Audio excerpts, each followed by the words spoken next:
Merci beaucoup. Merci beaucoup. Bon, maintenant, libérons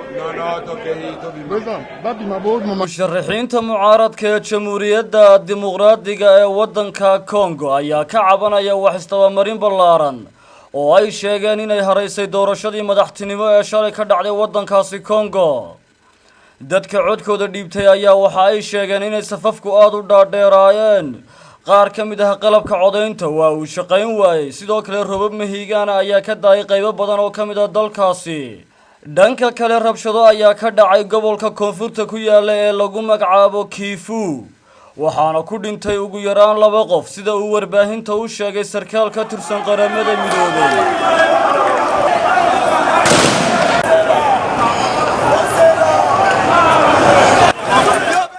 madaxweyne Joseph Kabila oo lagu wado inuu xilka wareejiyo kadib 17 sano oo uu dalkaasi ka talinayay ayaa u hambeliyay shacabka waddanka Congo sida nabadda iyo sharafta leh ay codkooda u dhiibteen.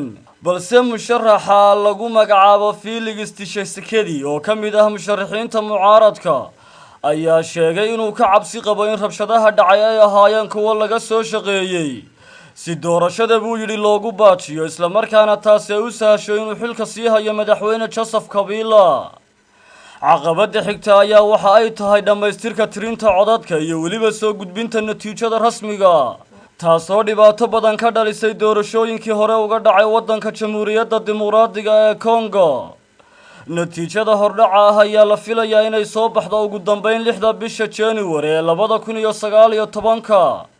سعيد أحمد تمريسة ورركة تلفزيون كعالمي جاه ستار.